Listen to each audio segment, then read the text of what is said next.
Assalamualaikum warahmatullahi wabarakatuh. Setelah kita mengkritisi SNI Sejarah Nasional Indonesia edisi pemutakhiran, maka kita dapat menyimpulkan bahwasanya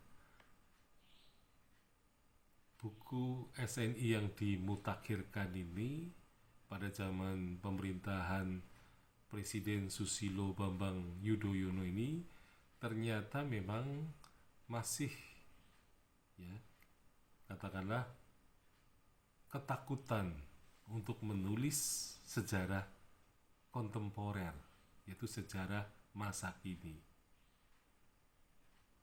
Jadi di sini baru mengarah kepada runtuhnya masa Orde Baru. Jadi data terbaru memang ada pemilu 1982, pemilu 1987, pemilu tahun 1992, dan pemilu 1997. Jadi baru tambahan 4 pemilu itu. Dan mestinya edisi ke-7 atau jilid yang ke-7 itu mestinya mulai ditulis. Ya, katakanlah kalau kita menulis pada masa peralihan adalah masa ketika Baharudin Yusuf Habibie memerintah sebagai presiden dalam waktu yang singkat, dan kemudian juga Abdurrahman Wahid dan kemudian Megawati. Jadi mestinya 3 presiden ini di dalam buku SNI sudah dibicarakan atau dibahas dan dinarasikan pada jilid yang ke-7.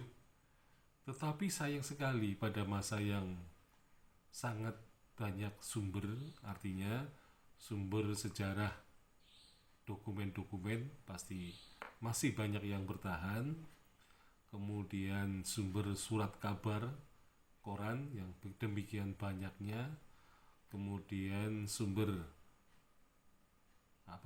sejarah lisan, tokoh-tokohnya masih banyak yang hidup gitu ya. Tapi sekarang pada tahun 2020 saya kira tokoh-tokoh reformasi ini sudah banyak juga yang sudah tidak bisa bertahan hidup lagi, ada sudah masuk ke liang lahat.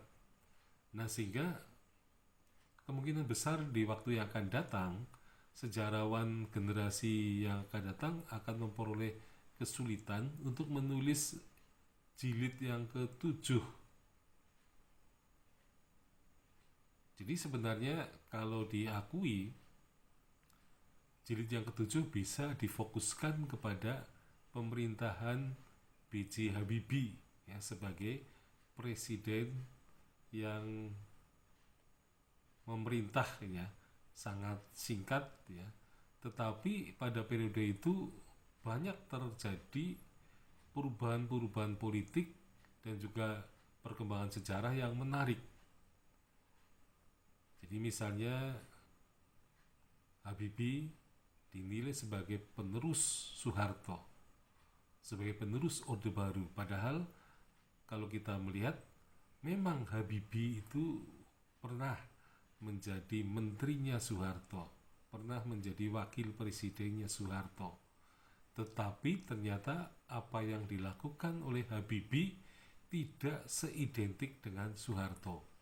Bahkan Habibie melepaskan para tahanan politik dan membebaskan pers.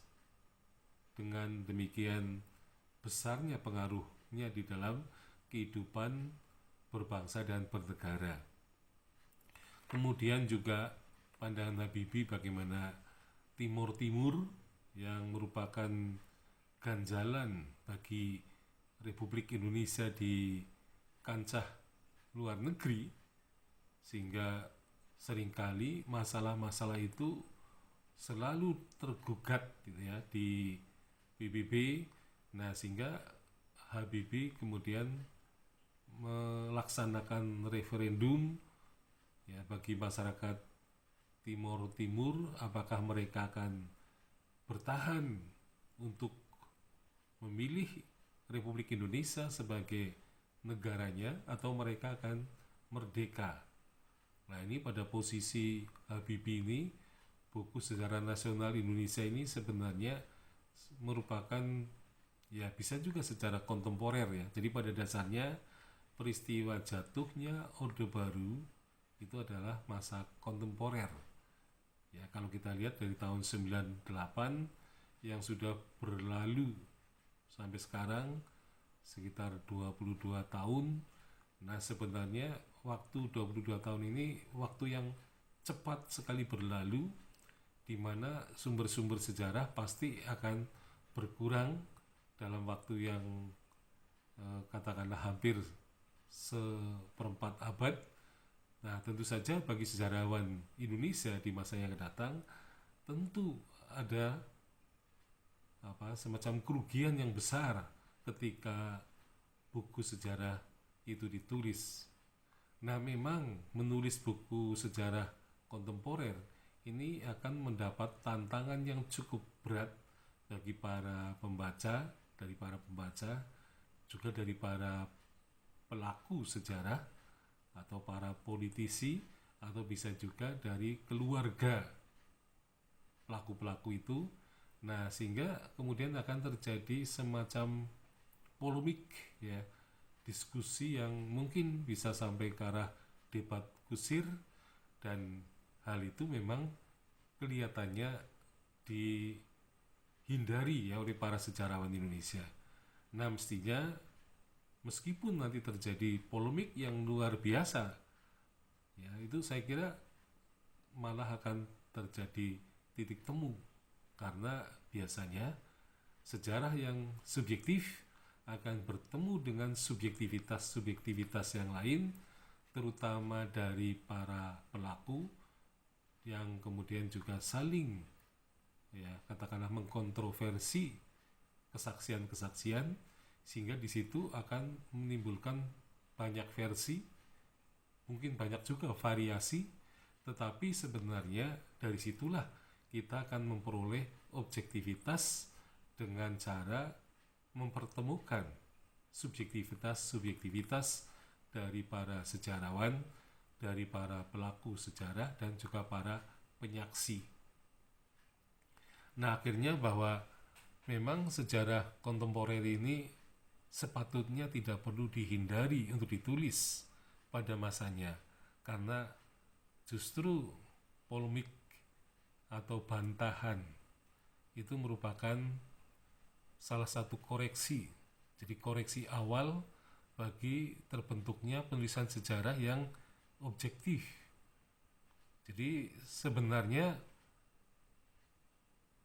kritik-kritik, bantahan-bantahan yang diberikan oleh para pelaku dan penyaksi ini sebenarnya sangat menguntungkan bagi sejarawan untuk selalu melakukan koreksi, melakukan penambahan data, kemudian menambah interpretasi atau mempertajam interpretasinya terhadap fakta.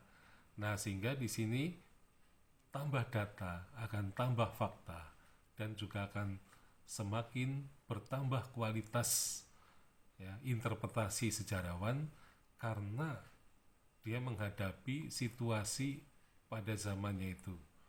Dan inilah sebenarnya di samping kerugiannya menulis sejarah kontemporer, juga ada keuntungannya, karena di depan mata kita melihat sumber-sumber sejarah yang demikian kaya raya, sumber sejarah yang banyak sekali, sehingga sebenarnya sejarawan kontemporer ini tidak akan mengalami kekurangan sumber atau data sejarah.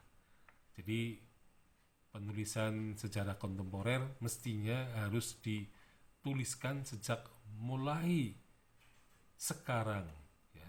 Jadi kalau kita menunggu 10 tahun yang akan datang, 20 tahun yang akan datang, maka yang terjadi bahwa kita akan mengalami kerugian yang besar, karena belum tentu sumber-sumber sejarah itu masih bertahan ya. terutama adalah sumber-sumber sejarah lisan.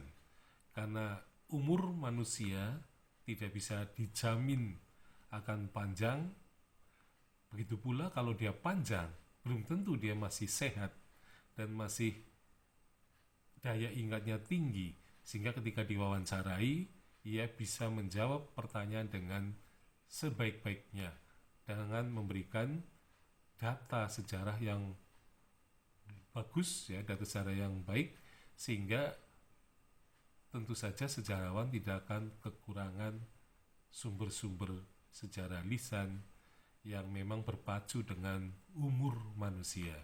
Jadi kalau manusia sebagai pelaku dan penyaksi sejarah itu sudah masuk liang lahat, maka sejarawan tidak mungkin bisa lagi memperoleh kesaksiannya karena tidak mungkin bisa mewawancarainya lagi. Sekian, Assalamualaikum warahmatullahi wabarakatuh.